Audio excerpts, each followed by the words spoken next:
Shalom Akim. I'm going to give all praises and glory to Yahweh, Bashem, Yahushai, Bashem, Rakah, Kadash. Double honors to the elders and apostles of GMS who teach and rule well, and salutations to all the Akim in all four corners of earth who's pushing its truth and sincerity. Shalom Akim. Yeah, I want to get into this, it says U.S. behind Ukraine attack on Russian planes. Something that we already knew, once again, this is a proxy war that's going on. We have another proxy war that's developing in Asia. You have another other proxy wars that are going on in Africa, Central Africa and stuff like that. You have proxy wars all across the world, and all basically proxy war is you'll have two groups going against each other. One group is backed by a major country, and the other one is backed by another country. They're against each other, but they just can't go to war because you have to establish that we're going to war. So you have to come to conventions and everything and let them know that you're going to war and all that. And it's a lot of things that go into that. A lot of politics plays in that place. So in order to cut all the red tape, they just put money into these different groups and fractions. And sometimes they even make up these groups out the blue, and just have them go at each other, and be backed by these different powerhouse countries. What we got going on in Ukraine, Ukraine is backed by NATO, and it's going directly at war, trying to kick it off with Russia. It's at war, but usually you'll have another player involved in it. Which Russia does have other countries that are involved, but I think probably the one in that area, probably like one country is probably with them. The rest of them, they were with them at one point, but now as America and NATO press on with their grip, a lot of those countries are folding into NATO's grip. They have no other choice. So damn near Russia's a lone bear being poked. While everything is against them. This is when you look at these drones here, the news is reporting that like 30% or half of the Air Force in Russia was wiped out because of this. And then I was hearing the guys on the news saying, this is not good because Russia, once they're their back is against the wall, they're gonna let those things fly, and ain't no coming back from them. But once again, this is a lot of saber rattling that's going on over there, and it's just we know that processes have to be taken before those nukes really fly off and go off, But at the end of the day, we know what Russia has, and we know what's over there. We know what's going on. We're not dumb. We're not oblivious to anything that's going on, Thank the Lord for that. But yeah, we already knew that these drones, where they came from, because, Zelensky came to the Capitol.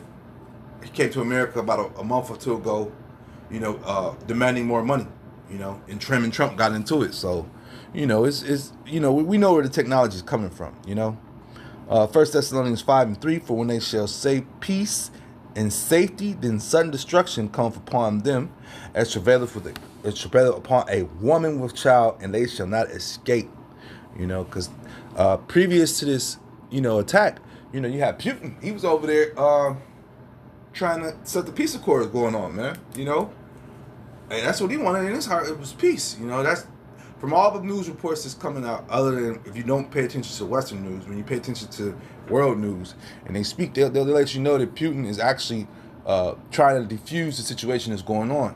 But America is hell bent on pressing Putin, to go ahead and do what he got to do.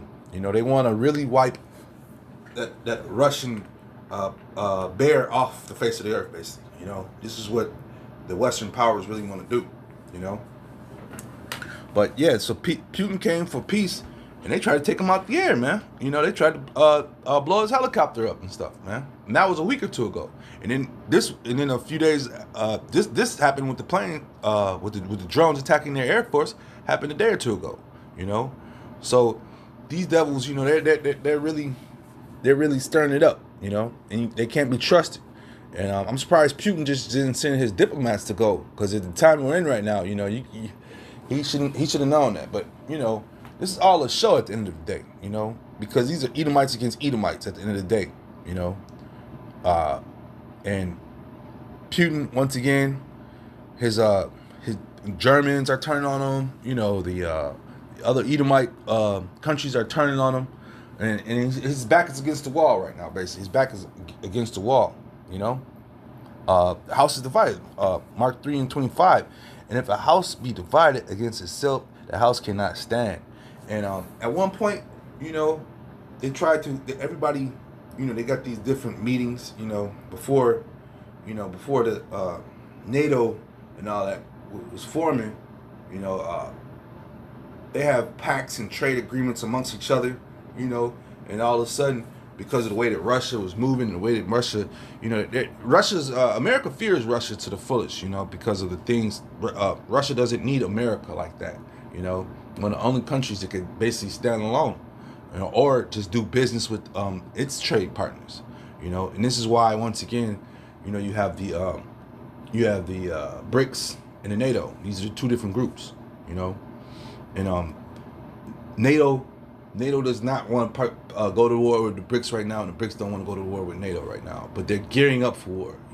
They're all fearing. And what's really sends countries to war, man? When their money fails, when they're hurting, when their people are hurting, that thrives and pushes war even more, man. We know in the 80s that what Russia did with their money and stuff, how they bankrupt their whole country just to build up the weapons we're at right now, And I always bring out the facts that at one point it was a USSR, and they had all those countries over there under their umbrella. They were able to have their own name, like Ukraine, but you were under the USSR umbrella. And you bought taxes. We did trade business. They didn't need any other countries outside of their umbrella. Once Gorbachev was leaving power, I remember as a kid seeing the Russian military with tanks and helicopters going to meet him at his compound, and the Western powers they were in power at play at that time, and came and got Gorbachev and shot him out the back door. And the Russian military like, hey man, what the hell? Where does this cat go? That let me know right then and there that this dude had sold his country out, man. Because what happened after that? This is when you started seeing a lot of those them Eastern European powers falling apart.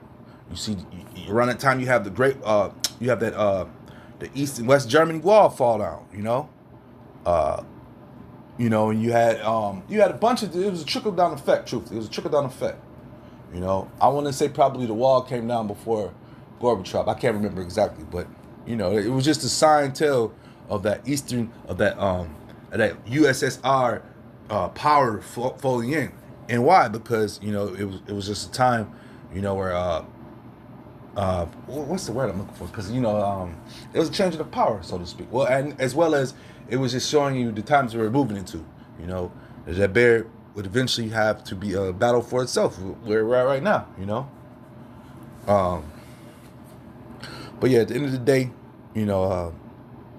we this is some information that we already knew, because we know who develops a lot of these drones and where they come from, who's the leader in technology in this drone stuff. So it was no coincidence that it was an American thing, and these are, once again, these are precursors for the beginning of wars. These are the beginning. These are the continuously poking, continuously starting stuff. You have two countries at war, but America and NATO are backing Ukraine, being bullies. This is Psalm 55, and I'm going to start at 20. He hath put forth his hands against such as be at peace with him. He hath broken his covenant. The words of his mouth were smoother than butter, but war was in his heart. His words were softer than oil, yet were the drawn swords, man. So yes, America, they come, with the peace talks. They come with these peaceful things. They have the, what do they call those things? Those diplomats in all these different countries. All they're doing is spying and stirring up trouble. Stealing secrets. It's a well-known fact that whenever you have those embassies in these different countries, especially American embassy, that they're there to raise trouble and start stuff, man. That's the only reason they're there, man.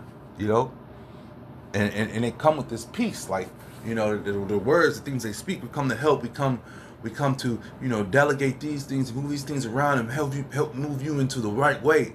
And the whole time, war is in his heart, man. War is in his heart.